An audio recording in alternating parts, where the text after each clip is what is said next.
Welcome to this video on how to grow microgreens without a garden. Microgreens are packed with nutrients, easy to grow, and can be used in a wide range of dishes. In this video, we will show you how to easily grow them without having a garden. The first step in growing microgreens is selecting the right materials. You will need a shallow container, seeds, some soil or a growing mat, and water. Be sure to select high-quality seeds. Once you have your materials, you need to prepare the container. Ensure it is clean and fill it halfway with moist soil or a growing mat. Spread the seeds evenly over the soil or mat.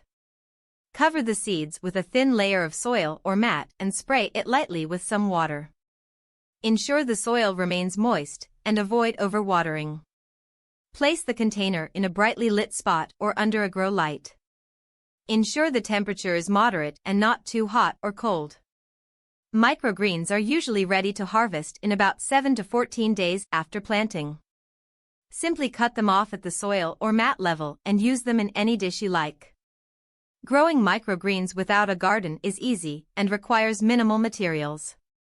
They are a nutritious and flavorful addition to any meal. Try growing them yourself and see how easy it can be.